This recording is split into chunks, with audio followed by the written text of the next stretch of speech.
Olá, meus amigos, está no ar mais um episódio do Bate-Papo Unheavy. Esse podcast que trata sobre o mercado de seminovos aqui na nossa cidade, sempre trazendo grandes convidados. E ao meu lado aqui para apresentar hoje, nós temos Paulo Viana, diretor da Unheavy, também proprietário da Única Seminovos, e o papo hoje promete, né, Paulo? Promete. Hoje a gente está aqui com o Arthur, da Carta Automóveis, que veio compartilhar um pouquinho da história dele, já tem 14 anos de loja no mercado, e veio passar um pouquinho do conhecimento para a gente. Então eu acho que para começar ele podia contar um pouco da história da loja dele, como é que ele começou, se é de família, se não é. Como é que você foi parar nessa? E aí, pessoal, obrigado pelo convite, um prazer participar, adorei os outros que eu assisti, e aí quando vocês me chamaram, fiz carreira para estar aqui. Cara, eu comecei de uma forma muito inusitada, já contei essa história em algumas outras vezes. Meu irmão trabalhava numa sucata, vendia peça de carro, e aí um dia um lojista foi lá comprar umas peças, gostou do atendimento dele, e aí perguntou se ele não queria trabalhar como vendedor, estava precisando de um vendedor e tal. E aí meu irmão disse, rapaz, eu não posso ir, estou bem empregado aqui, mas meu irmão quer trabalhar. Eu tinha de 15 para 16 anos. E fui no outro dia, e eu me lembro que a entrevista foi muito engraçada, porque tudo era não, eu nunca tinha trabalhado, e aí as perguntas foram... Era de menor. Não, eu era de menor, mas o cara só descobriu na entrevista, né? O cara, me lembro que as perguntas foram, você já trabalhou como vendedor em loja de carro? Aí eu disse, não. E trabalhou como vendedor em algum lugar? Não. Trabalhou em algum lugar? Não. Tudo era não. E o cara já, bicho, o que é que você está fazendo aqui? Aí eu me lembro que uma das últimas perguntas que ele fez foi, mas você sabe pelo menos dirigir? Aí o rapaz eu dirigi pequenininho, me deu uma oportunidade, eu sou desenrolado, eu aprendo rápido, vou me esforçar e tal, com sua cabeça, e aí ia me mandar embora. E aí ele pegou uma ficha, na época, há 20 anos atrás, os financiamentos de banco, os contratos eram prontos e tinha uma fichinha cadastral para a gente preencher. Ele pegou a ficha cadastral para botar os dados, preencha aí, depois eu lhe digo alguma coisa. Eu ramufino, fui preencher a ficha, minha letra é de forma, é muito legível. Eu preenchi a ficha, entreguei para ele, já indo embora. Ele olhou a ficha e, pai, sua letra é bonita, fica aí. Na época, a gente passava a ficha de financiamento via fax. Então, a gente preenchia a fichinha do banco, enviava via fax e o pessoal digitava lá no banco a proposta de financiamento. É engraçado como a tecnologia vai mudando, né, Paulo? Que assim, a gente pensa que é uma coisa há muitos anos atrás. 20 anos atrás não é muito tempo, mas as coisas eram dessa forma, você fazia à mão, né? Mas eu ainda peguei essa parte do fax. Quando eu fui operador do banco, eu ainda pagava contrato via fax. Agora eu nunca esperei que ele tivesse começado a loja dele por causa da letra, que a letra dele é bonita, não tem como. Assim, é Deus, né? E aí ele falou, você ele vai fez, ficar aqui passando... Peraí, não vai embora agora não. Tem aqui mais umas 10 fichas para você preencher. Fica aí pelo salão, vai atendendo os clientes aqui para mais tarde eu lhe diga alguma coisa. E eu fiquei, e aí Deus, mais uma vez, botou um cliente na loja no dia que ele ia comprar um carro, porque eu não sabia vender, eu anotei o preço dos carros, fui pro salão, o cara chegou, perguntou o preço do carro, eu olhei no papel, falei o preço do carro, o cara, eu quero. Levei o cliente pro escritório, opa, amigo, ele quer comprar uma Fiorino. Ele quer comprar a Fiorino aqui. O cara olhou pra mim, o lojista, mas você já vendeu um carro? Como é que pode? Né? E aí fui ficando, volta amanhã, fui indo. Me lembro que o pessoal não tinha muita paciência para ensinar, e aí eu me lembro que eu chegava mais cedo e ia andando nas lojas, me passando por cliente e perguntando como era, para aprender uma forma de atender o cliente, de mostrar o carro. Você viu o que gostava, o que não gostava, né? E aí eu fui criando um modo ali desse jeito, me passava por cliente, rapaz, esse cara falou um negócio que é legal. Me lembro que na época o povo falava muito mosca branca, esse carro é uma mosca branca, eu disse, vou falar mosca branca amanhã, vou atender alguém, vou falar mosca branca. E aí eu me lembro que eu fui criando um método de atender dessa forma. E com poucos dias eu me lembro que teve um feirão, antigamente tinham muitos feirões, feirão era praticamente todo final de semana. E aí no feirão, isso aí foi tipo numa segunda-feira, quinta, sexta, sábado, domingo era feirão. E ele ainda estava na dúvida se ia me contratar e tal, e sexta, sábado, domingo, tipo, a loja vendeu 15 carros, eu vendi 12 dos 15. E aí ele ficou empolgadíssimo, né? Tá contratado, vou assinar sua carteira e tal. Aí eu só tenho um problema. Qual é o problema? Eu estudo de manhã. Então eu tenho que ir para a escola, não posso abandonar. Então até aí ele não sabia que você era de menor. Não, ele sabia que eu era de menor, mas ele sabia que eu estudava de manhã. Sim. Ele achava que eu estudava de noite ou que eu não estudava, que tinha mandado os estudos, não tinha falado nada do tipo. Quando ele falou realmente tá contratado, eu tava faltando aula, tava indo o dia todo e faltando aula. E aí disse, mas você pode faltar de vez em quando, se a gente precisar? Eu disse, não, pode. E aí foi tranquilo, assim. Meus pais sempre foram de boa com relação a isso e graças a Deus eu nunca tinha sido reprovado, era um bom aluno, consegui me virar, falei lá na escola, ajeitava de um jeito e de outro e consegui ir tocando, né? E você passou quanto tempo ainda que você era estudante e trabalhando? Eu passei lá com uns ele? 2 anos, eu acho. Uns 2 anos. Passei 2 anos ainda estudando e trabalhando. E aí fui contratado e aprendi muito, foi muito bom, porque ele, na loja, no início tinha 2 lojas. E ele me botou para uma loja que eu fazia tudo. Eu limpava os carros, eu varria o chão, eu atendia os clientes, eu fazia o cafezinho. Eu tomava de conta da loja, eu era sozinho.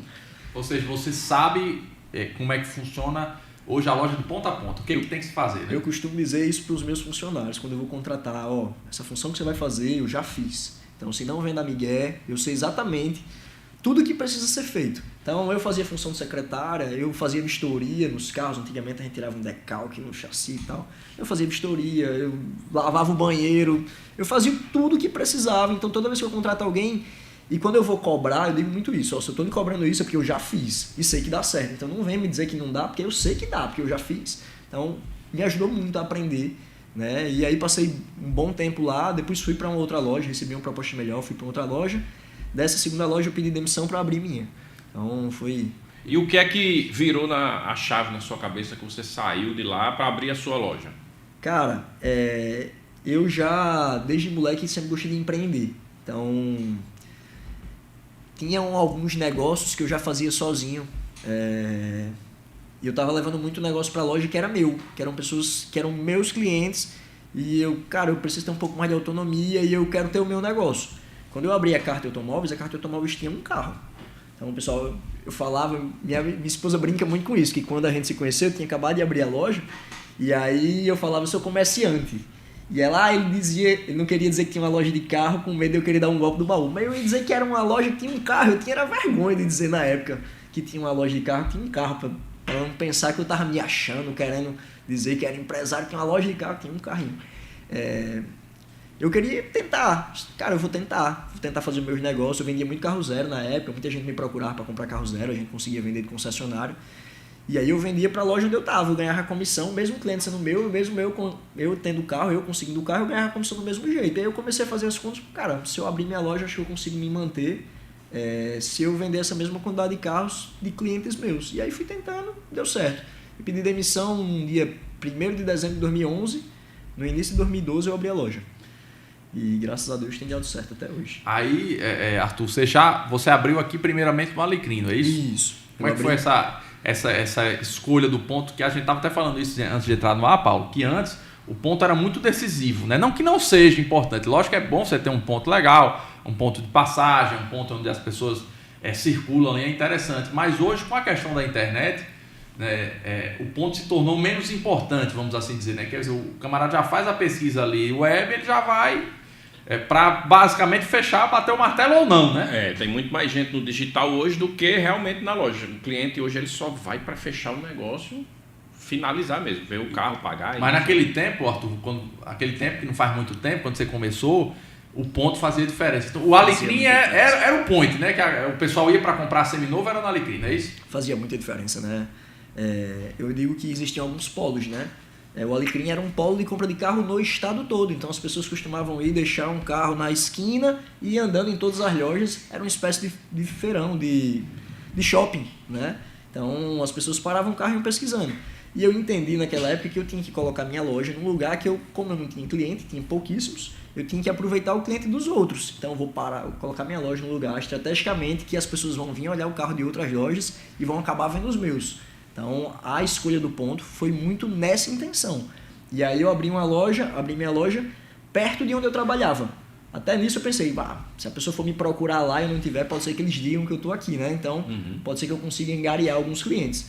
Hoje mudou muito, né? O mercado foi mudando ao longo dos anos. A gente se mudou. 14 anos atrás? 14 anos atrás. Quer dizer, tinha celular, mas não tinha WhatsApp ainda, né? Era só... Eu lembro que há 14 anos atrás... Tinha um número, mas não tinha WhatsApp. A principal fonte de anúncio da gente era jornal. Era Tribuna, era Classificados. Há 14 anos atrás, quando eu abri, a gente tava numa febre do meu carango. Era a febre do meu carango. Então, assim, o que você botasse no meu carango, você vendia. Era muito rápido. Eu lembro que tinha uns eles faziam uns rankingzinhos, umas corridas, que quem respondesse as mensagens mais rápidos, o pessoal do Meu Caranga era bem visionário com relação a isso, que é coisa que hoje a gente trabalha, acho que Paulo tem pré-vendas, eu tenho pré-vendas, então a gente vai botar um pré-vendas porque tem que responder aquela mensagem rápido. O pessoal do Meu Caranga, 14 anos atrás, já estava montaram a plataforma, já né? tinham isso em mente, ó, tem que responder rápido, senão o cliente vai desistir e tudo mais. A gente tava saindo do jornal, quando eu comecei a gente anunciava no jornal mesmo, tirava foto, ia lá na tribuna para fazer o anúncio e tudo mais. E na época que o Meu Caranga entrou, era muito bom. Então eu já tinha melhorado muito, era tudo mais fácil. Eu tirava as fotos na loja, colocava no site, era colocar e vender. Era maravilhoso. Arthur, e como é que foi essa migração do CLT, o funcionário, para ser o dono da loja? Você sentiu muitas dificuldades? As coisas que você olhava assim, que você, não, eu vou fazer, quando chegou lá, você viu que não era bem assim? Ah, com certeza, né?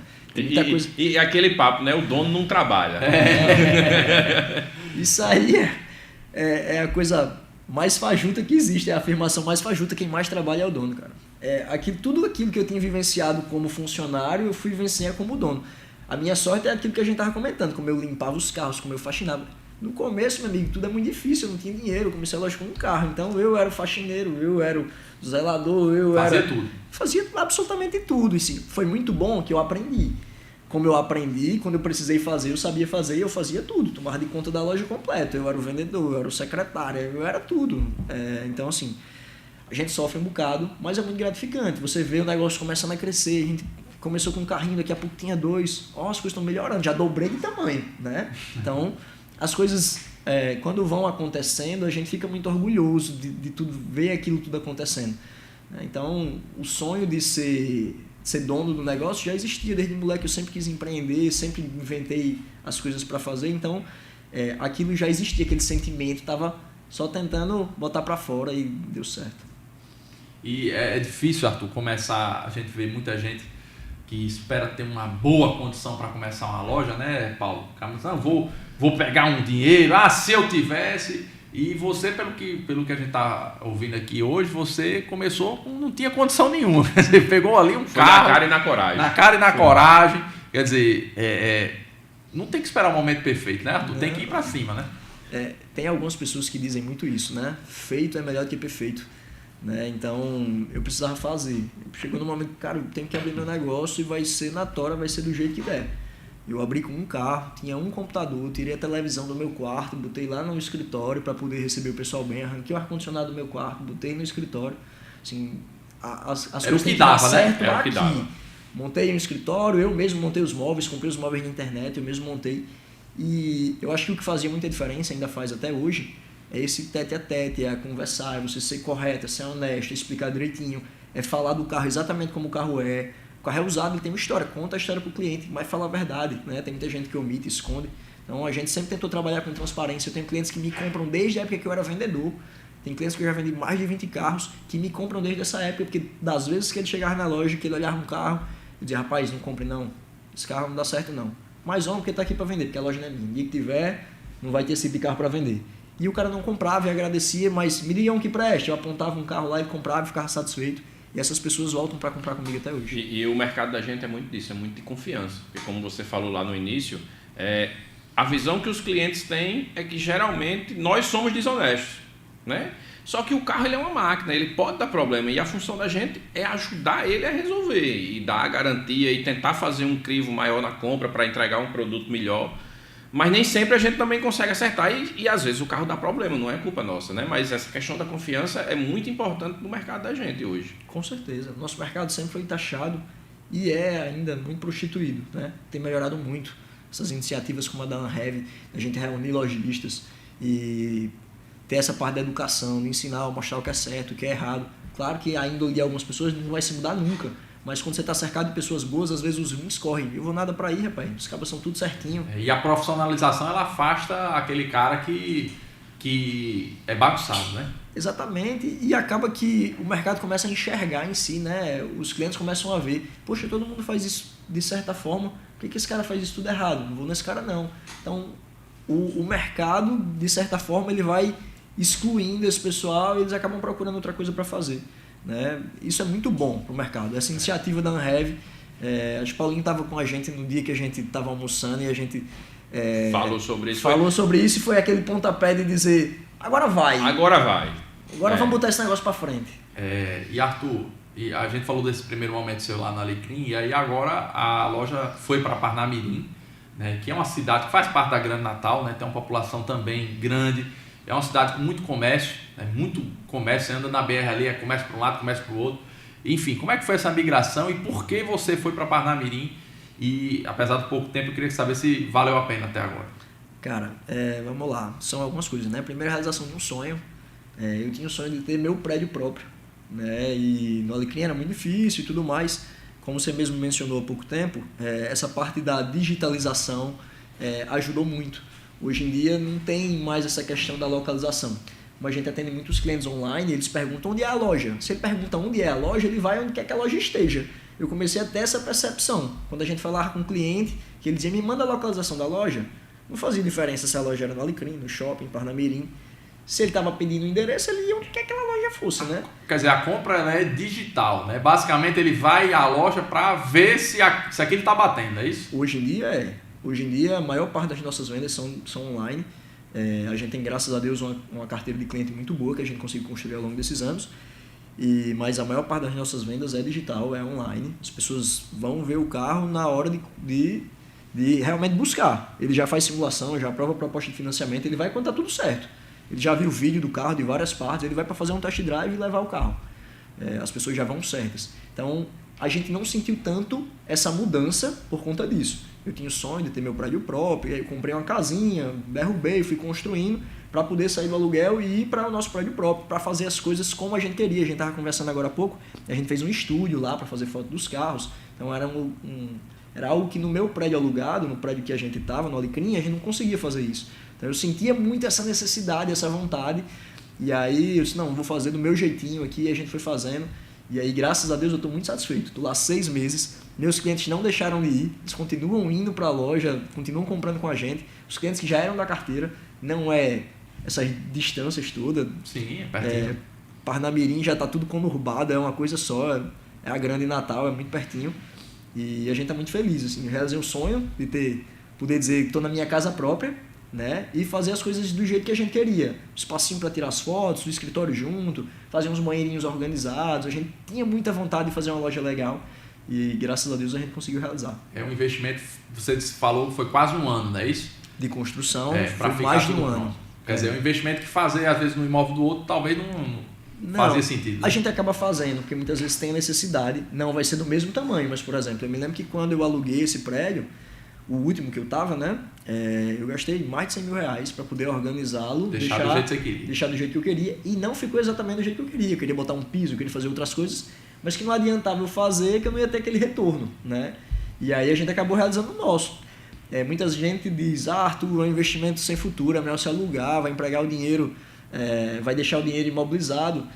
Mas assim, sonho não tem preço. Exato. A gente queria realizar. E tem um fator aí, a gente passa mais tempo no trabalho do que em casa. Então, verdade. É importante ter um local organizado para trabalhar, um local que você gosta. Você acabou de reformar, inclusive, lá, Eu né, acabei de reformar também a loja, gastei um bom dinheiro lá. E outra situação, né? O Paulo fica no shopping, né? No Show Automall, mas você tem a sua loja e ali você fez da forma que você queria, não é isso? Eu fiz uma reforma do jeito que eu queria, apesar de ter esse pensamento também de Arthur, né? Que a gente está fazendo uma reforma, um ponto não é nosso. Tem coisa que a gente não pode fazer ou não deve fazer, mas é muito importante você conseguir trabalhar num canto que você se sinta bem e que você possa atender o cliente receber bem o cliente, né? O cliente se sentir bem onde ele está. Eu falei exatamente, Paulo, antes de você falar, com o seu gerente, Fernando, e conversando, eu disse, rapaz, e aí, ficou bacana? Ele falou, rapaz, é diferente, porque o cliente vem, ele senta aqui, às vezes o carro está sendo vistoriado, ele fica ali confortável, um ar-condicionado, uma água, um negócio, o cara se sente bem, né? O pior é que eu tive uma virada de chave com relação a isso, quando alguém me falou, não me lembro quem, que você às vezes vai num shopping comprar uma camisa que custa R$200, R$300, a loja é impecável, a loja é toda reformada. Um carro da gente hoje não é menos de 30 mil. Exatamente. Então ele vai chegar na loja da gente, ele vai comprar um bem que custa pelo menos 30 mil. Então por que a loja de roupa ela tem que ser mais organizada do que a minha? Entendeu? Então isso foi uma virada de chave para mim. É isso. E Arthur, eu queria saber hoje como que vocês têm se adaptado. Você é um cara que falou que há muito tempo já vem desde a época do Meu Carango e tal. Essa questão hoje do digital, né? Que hoje cada vez mais o mercado está indo para o digital. Quer dizer, não somente as páginas mesmo de rede social das lojas, mas essa questão dos sites, estar bem posicionado. Como é que você trabalha isso e como é que você destina investimentos para esse setor? Vamos lá. Acho que é muito importante, inclusive, por exemplo, a Anhev, essa conexão, essa troca de conhecimento para que a gente possa estar sempre se atualizando. Desde muito tempo eu entendi que eu precisava aprender com outras pessoas. Só, já deve ter gente há mais tempo que eu nesse mercado, deve estar fazendo alguma coisa diferente que eu possa aprender de alguma forma. Então eu comecei a viajar, eu fui para Fenalto algumas vezes, fui para Curitiba, fui visitar algumas lojas. Então eu comecei a ver o que é que o pessoal fazia já há um bom tempo e vi o que é que estava dando certo, né? E aí a gente migrou para essa parte do digital, de Instagram, de investir nessas mídias já tem um tempo e foi uma virada de chave no meu negócio. Assim, a gente trabalhava praticamente só a carteira, fazia 2 negócios novos todo mês e o restante era tudo carteira. E aí a gente começou a fazer... hoje 90% das nossas vendas são digitais, são de Instagram, Facebook. A gente fez um canal no YouTube também, a gente tem trabalhado muito essa parte. E aí eu comecei a fazer vídeo, comecei a gravar vídeo e aí começou a chegar muito lead, muita mensagem e eu não conseguia responder. Se eu não dou conta de responder, o vendedor não respondia, aí eu tive que criar um setor de pré-vendas. Lá fui eu viajar o Brasil de novo para tentar aprender como é que devia ser feito um setor de pré-vendas. Fui lá na Beluscar, fui entender, a gente foi implantar sistema, CRM. Então a gente tem que se atualizar. Não importa qual seja o ramo, a gente tem que se atualizar, ver o que é que as pessoas estão fazendo, que está dando certo, porque muitas vezes a gente pode ir quebrando a cara com os próprios erros, como eu fiz. Eu só fui atrás de botar um pré-vendas quando começou a chegar muito lead. Se eu tivesse colocado um pré-vendas, quanto negócio eu não perdi? E aí, 2, 3 meses, até contratar alguém, treinar. Se eu tivesse colocado um pré-vendas antes, quantos negócios eu podia ter aproveitado? Tem muita coisa, muita novidade. O pessoal está falando muito em IA hoje em dia. Tem muita coisa nova que chega, se a gente não se atualizar, não sair de dentro da nosso casulo, né? De sair de dentro de casa para aprender, para escutar pessoas com mais experiência. Às vezes a pessoa está muito menos tempo que eu no mercado, mas vende muito mais. Poxa, o que é que o cara está fazendo? Eu tenho esse pensamento, eu quero aprender com esse cara. Se esse cara está fazendo é porque alguma coisa está dando certo. Vamos lá, aquele negócio, ninguém precisa inventar nada, né? Você modelar quem já está fazendo é muito mais fácil. E esses momentos de conexões são muito importantes para isso. Toda vida que a gente organiza algum almoço da Anhev, algum jantar, algum evento, o que é mais rico nesses eventos é o bate-papo entre a gente. Porque ele está fazendo uma coisa que eu não estou, às vezes eu estou fazendo uma coisa que você não está. E sempre sai alguma ideia nova, sempre sai alguma coisa boa. Engraçado, eu estava na confraternização até de vocês do fim do ano e sentei perto da turma da velha guarda, né? A turma, só que na Alecrim há 30, 40 anos atrás. E eles conversando e eles olharam assim, rapaz, nunca tinha tido um negócio desse. Eles falando, né, da Anhev, rapaz, nunca teve isso aqui, porque eles sempre se viam como rivais, né? Ninguém queria ajudar o outro, porque querendo ou não era concorrente, mas até o pessoal da velha guarda está entendendo, Arthur, que essa associação e outras ações do tipo são para unir e cada um crescer o seu negócio, não é isso? Sim, exatamente. A gente precisa se ajudar. Não tem, a gente costuma dizer isso sempre. Eu falo com alguns colegas do mercado. Hoje eu faço muito mais conexões, ligo. Amigo, você tem tal carro? Todo o dinheiro do mundo é pouco para esse nosso mercado. Se a gente tiver todos os carros, talvez ainda falte algum, que a gente vai chegar procurando uma outra cor, vai procurar um outro ano. Então a gente tem que fazer essas conexões não só para você ter disponível o estoque do outro. Às vezes é melhor você ganhar uma comissão do que não ganhar nada. O cara vai sair da sua loja, vai comprar na loja vizinha, você não ganhou nada, absolutamente nada. Você gasta para trazer o lead. Você faz um anúncio, o cara vem na loja, você gastou quanto para fazer aquele anúncio? Aí o cara veio na loja, eu não queria isso não, eu queria um outro de outra cor. Aí você vai deixar o cara embora? Não, vamos botar. Não, vou atrás para você. Vamos tentar trabalhar aquele cliente, né? Eu já paguei por ele mesmo, vamos ver se a gente consegue de alguma forma converter em negócio, melhor ganhar um pouquinho menos do que perder de tudo. Mas não só isso, é aprender, a gente tem tanta coisa para trocar de experiência, tem tantas situações que a gente pode se ajudar, às vezes acontece uma fraude, aí Paulo já chega e diz, aconteceu isso, isso e isso. Eu já vou me precaver, aquilo já não vai acontecer comigo. A gente pode se ajudar, o mercado é para se ajudar. Acho que a associação ela veio de uma forma muito forte, além de trazer conhecimento, trazer união, fazer essa confraternização, esse network. Eu acho muito importante, sim. E Arthur, a gente estava conversando também outra coisa antes aqui de entrar no ar, com o Paulo também, a questão do dono colocar a cara, né? Porque durante muito tempo... principalmente o pessoal da velha guarda aí ficava meio assim tímido para gravar, né? Esse negócio de internet, precisa aparecer, colocava um vendedor, mas se viu, né? A gente está vendo cada vez mais, não só aqui no país, não só no ramo automotivo, Paulo, mas em todos os ramos, os grandes empresários colocando a cara. Eles estão aparecendo, caras que estavam sempre ali nos bastidores, eles entenderam que colocar a cara traz credibilidade e ajuda o negócio a vender. Vocês têm sido assim também? Com a gente tem sido assim. Eu sou meu maior garoto de propaganda. Todos os vídeos que apareço, é muito engraçado quando chega o pessoal lá na loja. Eu quero falar com o menino que aparece o vídeo, né? Eu vou passando aí, ei, eu vi o seu vídeo. Isso é muito legal. Assim, desde sempre, eu acho que no nosso mercado de seminovos, que é um negócio mais próximo do dono, o pessoal chegava na loja e dizia, eu quero falar com o dono. O dono faz tal preço? O dono parece que é uma figura que está lá em cima, numa sala, e querendo ou não, esses vídeos, o cliente já chega meio que conectado com você, porque ele já lhe conhece. Ele já me conhece, ele já sabe quem eu sou.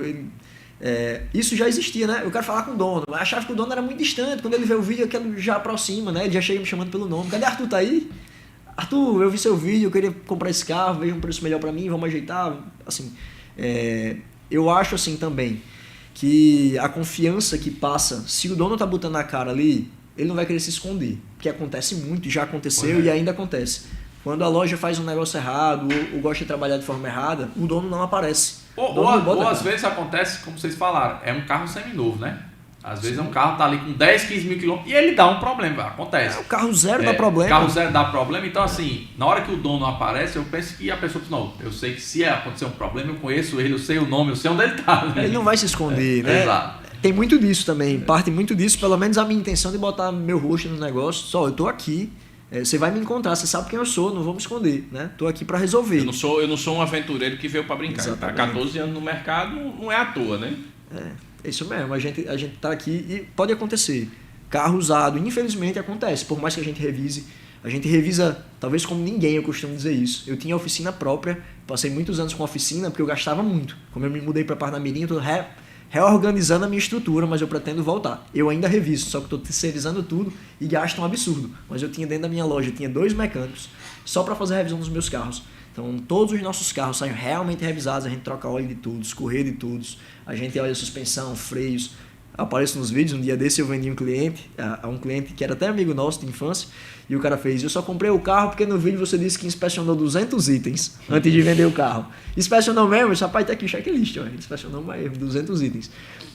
Isso é muito legal, isso passa credibilidade, passa que a gente não tá querendo fazer as coisas de qualquer jeito. Mas mesmo assim, mesmo a gente revisando, às vezes dá um problema de alguma coisa do que estava funcionando no dia que a gente vendeu e dias depois aconteceu, mas a gente tá aqui para resolver.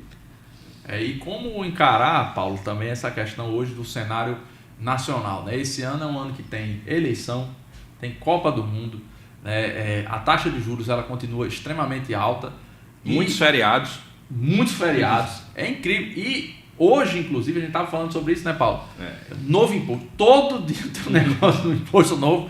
Hoje, imposto, a gente estava falando sobre um imposto num cliente de automotivo também, né? Quer dizer, foi abastecer o valor do tráfego, já come na fonte 12,5%. Então, vejam só, o setor automotivo é um setor que investe muito em tráfego. Dos que eu já trabalhei, eu trabalho com vários ramos, para mim um dos que mais investe é o setor automotivo. Então imagina o seguinte, o camarada que investe 10 mil por mês, vamos estar que ele investiu 100 mil no ano, 100 mil de tráfego no ano. Na verdade ele vai estar investindo 87,500, porque 12,500 já vai comer na fonte. É um negócio incrível. Como é que vocês se planejam para isso? Quer dizer, você tem que trabalhar a margem, também não subir, não passar total para o consumidor e aí há um recuo no consumo. Como é que você faz isso, Arthur? Como é que você planeja isso e vai vendo as situações? Porque assim, é uma coisa que a gente não pode mudar, né? O imposto é para todo mundo, os problemas são para todos e todo mundo tem que se virar, né? O mercado da gente é extremamente complicado para isso, né? Eu digo que tudo afeta o mercado de carros seminovos.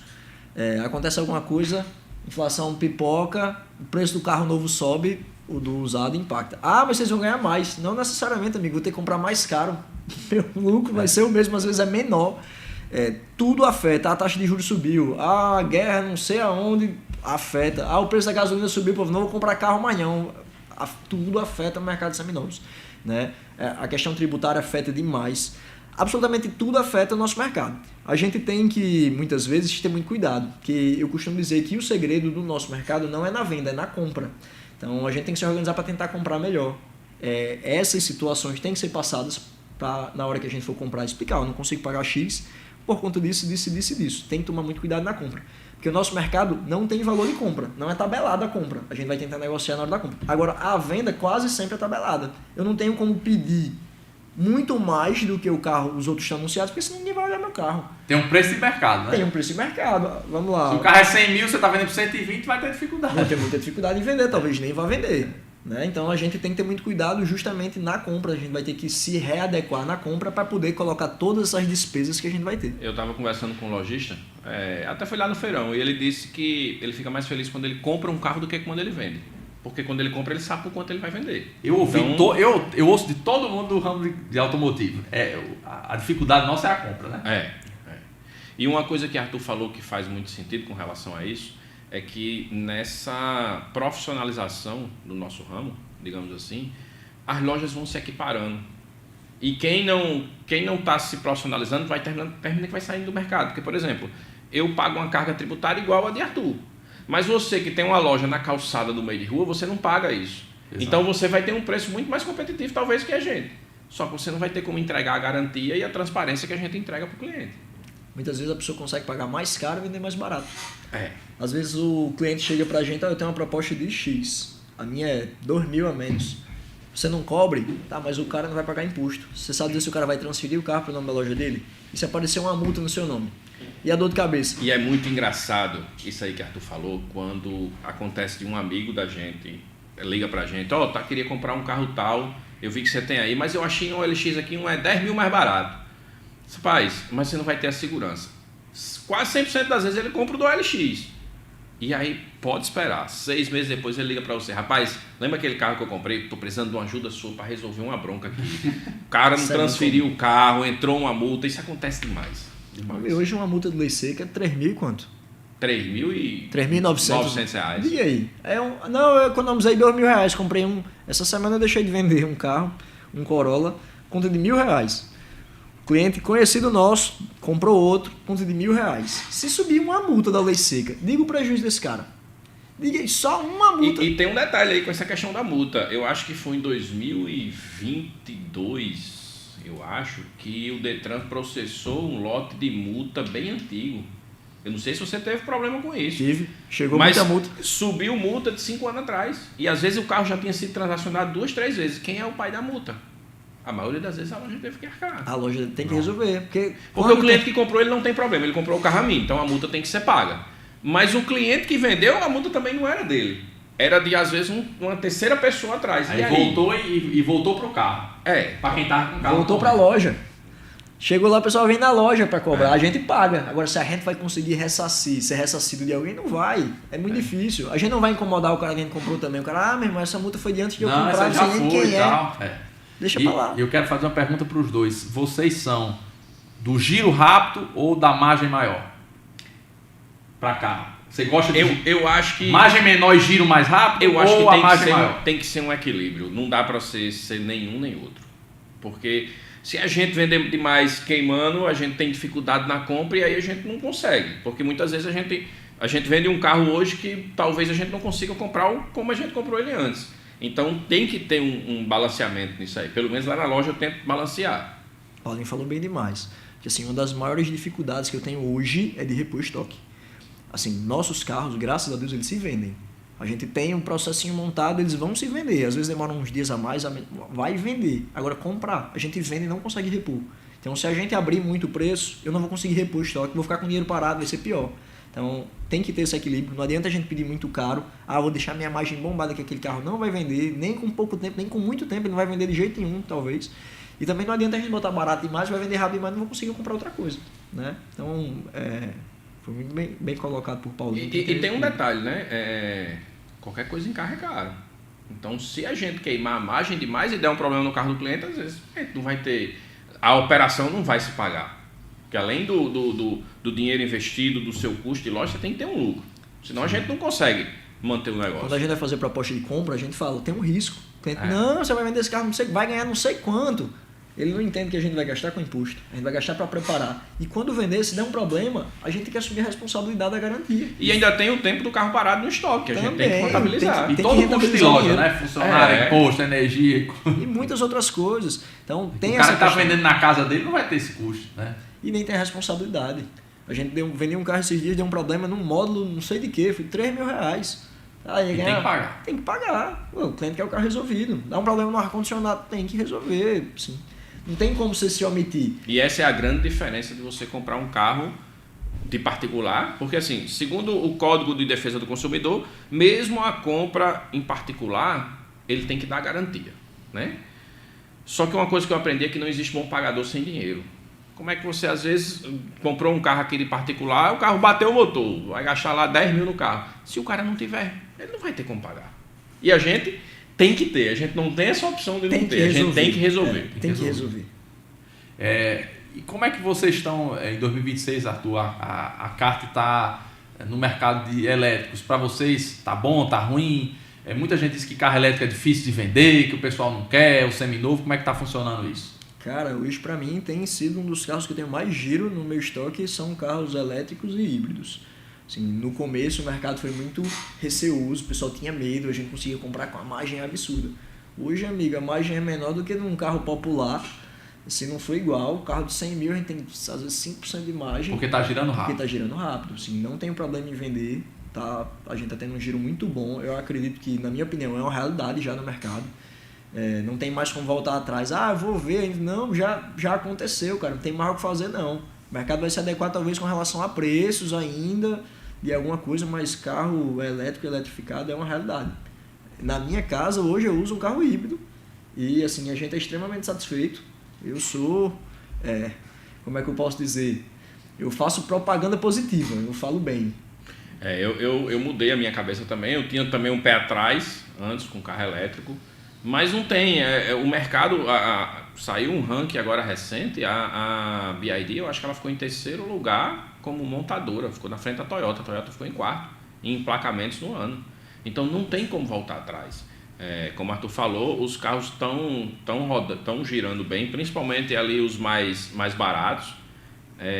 E eu também não quero carro elétrico, não. Hoje em dia, no meu planejamento, que a gente, dono de loja, geralmente não tem carro, a gente anda nos carros da loja, eu sempre procuro ter um carro elétrico ou híbrido para eu ficar andando nele. Inclusive, eu só estou andando em carro elétrico agora. Energia solar em casa, passo no posto rindo dos outros, ó, gasolina cara e eu aqui na E acho que é a realidade do mercado, todo mundo em algum momento vai se adequar a isso também.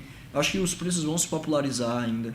Eu só tenho medo disso. Por exemplo, se tiver uma chegada muito forte ainda de uma mudança de tecnologia, como de celular. A gente usava uma lanterninha, bombou para um smartphone do dia para a noite. Assim, se chegar a mudar uma tecnologia aí de bateria, um outro tipo de tecnologia, que esses se tornem ultrapassados ou que fique mais barato, que ainda tenha alguma mudança de preço. Mas eu acho que mesmo que isso aconteça, que se tem essa tecnologia, eles vão soltar aos poucos. Porque eles devem ter um estoque absurdo de tudo que tem, então vai ter anos para o mercado se adequando também, não vai ser... Tem muita gente que só vai saber mesmo assim, quando esses carros tiverem 5, 10 anos, né, Paulo? Que aí vai começar a sair das garantias, e aí eu acho que aí talvez tenha uma trava, mas eu acho que daqui para lá, como os outros carros, vai acontecer também uma mudança no mercado. Existe hoje uma oportunidade de negócio. Até inclusive para oficina, né? Os caras vão começar a mexer. Existe uma oportunidade de negócio muito clara hoje, que é uma oficina de carro elétrico. Aqui no Rio Grande do Norte a gente não tem nenhuma especialista em carro elétrico. Por quê? Porque a tecnologia está muito presa ainda dentro das montadoras, dentro das fábricas. Mas isso vai mudar. Então eu acho que quando esses carros forem perdendo a garantia, já vai ter a oficina especializada em mexer com carro. E já vai ter barateado o custo de tudo isso também, Paulo. Porque assim, há 5 anos atrás, quanto era a bateria de um carro elétrico desse? Era uma fortuna, era muito mais caro que o valor do carro, tanto é que os carros elétricos eram muito mais caros. Em 5 anos os preços já baratearam muito. Daqui a 5 anos a bateria que hoje custa, sei lá, 50 mil vai ser 10. Então não vai ser tão caro você trocar Dizem a bateria. que as principais fábricas estão trabalhando em 2 coisas principais, né? Baratear cada vez mais o custo, a bateria ficar mais barata e também o carro carregar mais rápido. São 2 coisas que eles estão trabalhando. E autonomia, né? Para que ele consiga... Dizem que tem uma tecnologia de bateria nova aí, eu não me lembro o nome, a gente pode pesquisar, que ela carrega 10 vezes mais rápido e dura bem mais. Então, essa tecnologia já existe e aí ela vai ser implantada aos poucos. Então, a gente usa bateria de lítio, se não me engano, nesses carros hoje em dia. Essa bateria de lítio, o povo diz, quando acabar a bateria o carro não serve mais, você vai conseguir comprar outra com um valor irrisório. Esse é o meu pensamento, porque vai ter uma outra tecnologia que vai carregar mais rápido. E se você for pensar nisso, o que você economizou de combustível até lá, vai ser o preço da bateria. A gente, lá em casa, a gente gastava R$ 1.500 de gasolina mês. A gente zerou. O carro é híbrido, a gente roda só no modo elétrico, bota para carregar quando chega em casa. Eu tenho energia solar, tinha excedente de energia lá, eu zerei essa despesa de R$1.500 por mês. Então, quanto eu não vou economizar aí em alguns anos? Eu acho que quem faz a conta tá migrando exatamente por isso. Porque você tira uma despesa 18 fixa. mil no ano, né? 18 mil no ano, se você ficou os 10 anos da garantia, 180 mil. Diga aí, o carro se pagou, o carro se pagou. E ele ainda vai valer alguma coisa.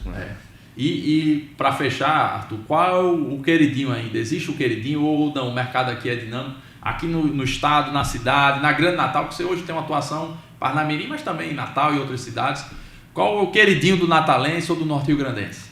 Cara, a gente, graças a Deus, atende o estado todo. A gente atende muito cliente da Paraíba também.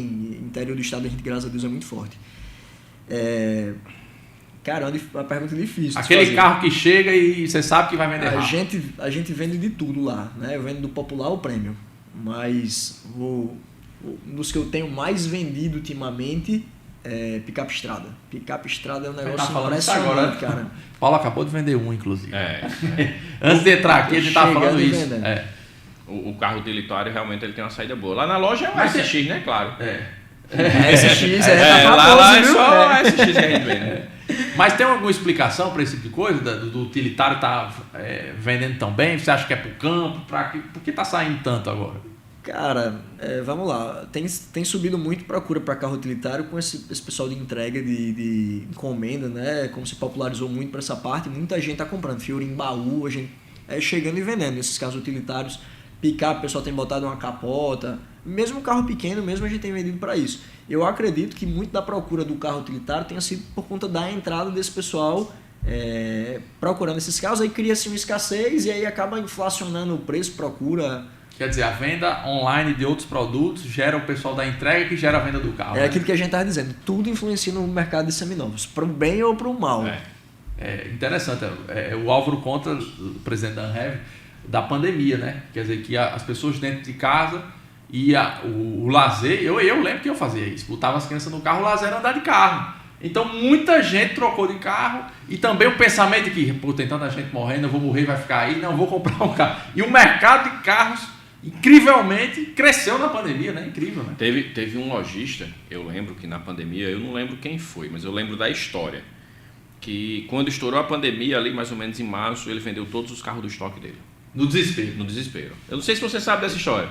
Não sei não, mas eu fiz assim também. Vendeu todos os carros. Você vendeu também? Eu fiquei com medo porque eu imaginava que os preços iam despencar. O que é que eu pensava? Rapaz, bem de maior liquidez é o carro. O pessoal vai ficar tudo dentro de casa, não vai ter dinheiro para pagar as contas, o autônomo... Eu falei uma história que eu não sabia e acertei dele, vai tá vendo? vender os carros baratos, os preços vão cair. Vou vender tudo que eu tenho aqui, sair vendendo os carros tudo a preço de banana. Queimando. Repassando.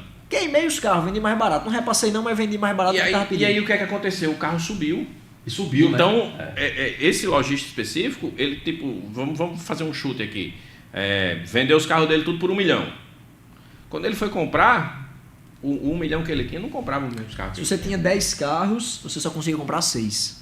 Era uma situação desse tipo. Você tomou prejuízo. Rapaz, a gente não tomou prejuízo porque o mercado depois se readequou, a gente vendeu bem e a gente conseguiu recuperar. Mas se eu tivesse tido paciência, o start de não vender, mas esse pensamento meu foi de muitos e muitos lojistas. Por exemplo, não tem como adivinhar, né? Que é uma coisa que... Quando eu vendi os carros, eu lembro que eu fiquei com dinheiro, fiz, bicho, eu preciso comprar alguma coisa também. Porque começou a ter muita procura. O pessoal falando que os carros estavam anunciados, ainda não tinha excluído os anúncios. Rapaz, que estranho, o povo tudo procurando carro, vou comprar. E aí eu me lembro que eu fui na concessionária em Recife, que a quantidade de carros que eu comprei, que eu vendi, eu comprei nessa concessionária. Eles venderam os carros de salão, tudo pouco rodado, 10, 20 rodados. Os carros bem novinhos, eu comprei nos preços, o carro deles, levei para dentro da minha loja, vendi muito rápido, corri para lá. Eles, não, a gente tá vendendo mais nada, a gente não repassa mais nada. A gente vai ficar com todos os carros para vender. Eles entenderam também, e aí todo mundo fechou os estoques, era difícil comprar. Eu lembro que eu viajava o Nordeste todo, achava uns carros no LX, viajava não sei pra onde. Era difícil comprar. Aracaju, Alagoas. E a venda ficou mais difícil porque também assim, o preço do carro disparou, né? Então a gente ficava preocupado na hora de vender por causa da compra. Tinha carro que a gente vendia, eu anunciava, eu vendia o carro, quando eu ia procurar no outro dia para repor o estoque, ele era mais caro do que eu tinha vendido. Putz, era para ter subido o preço do carro, não era para ter vendido. Eu vendia o carro, um Onix, vendi por 50 mil. Aí ia atrás de comprar um outro igual era 52 para me comprar. Aconteceu demais isso. Tava muito rápido, subia muito rápido os preços. A FIP não acompanhava. A FIP ela dá uma referência de 3 meses para trás. Então chegava o cliente na loja, a FIP do carro dele era 50 mil, dizia, eu pago 53. Vou pagar 3 mil a mais do que a FIP. Eu acabei, pá, me vendia o carro. Com 3 mil, o carro já estava sendo anunciado por 60, um exemplo. E aí com 3 meses é que a FIP ia adequar o preço. Então tinha essa situação. Foi uma época muito difícil para a população em geral, mas a gente conseguiu, foi uma época que a gente conseguiu ganhar dinheiro, a gente vendia rápido. O povo diz, vocês venderam muito caro. Não, as margens eram as mesmas, mas a gente conseguia girar o estoque de forma rápida, isso era muito ruim para comprar. É isso aí, estamos aqui, recebemos hoje no Bate-Papo Unheavy, Paulo, Arthur da Cart Automóveis. Arthur, deixa esse espaço final aí para você deixar o seu recado, né, e falar um pouco dessa sua história. Você é um cara novo, mas que já tem bastante tempo no mercado, como você falou, começou ali um menino, né, adolescente ainda, encarando, foi para cima, fez de tudo, começou com um carro a sua loja e hoje está aí crescendo cada vez mais. Agradecer a sua participação e que você fale a sua mensagem final agora. Eu que agradeço o convite, a oportunidade, parabenizar a Unheavy, a criação, o pessoal da diretoria. A gente sabe quão difícil é fazer isso acontecer, quão difícil foi sair do zero e fazer as coisas que vocês estão fazendo, então parabéns. Muito obrigado, o mercado, em nome do mercado eu agradeço, tá? Porque a gente sabe que muda muita coisa e tem melhorado muita coisa e vocês têm feito muito bem para o nosso mercado e ainda vão fazer muito mais. Muito obrigado pela oportunidade de estar aqui contando minha história, né? Sou grato aos meus clientes que me trouxeram até aqui também, se não tivesse eles eu ainda estava do mesmo jeito, não tinha vendido nada, então estava com o mesmo carrinho que eu comecei.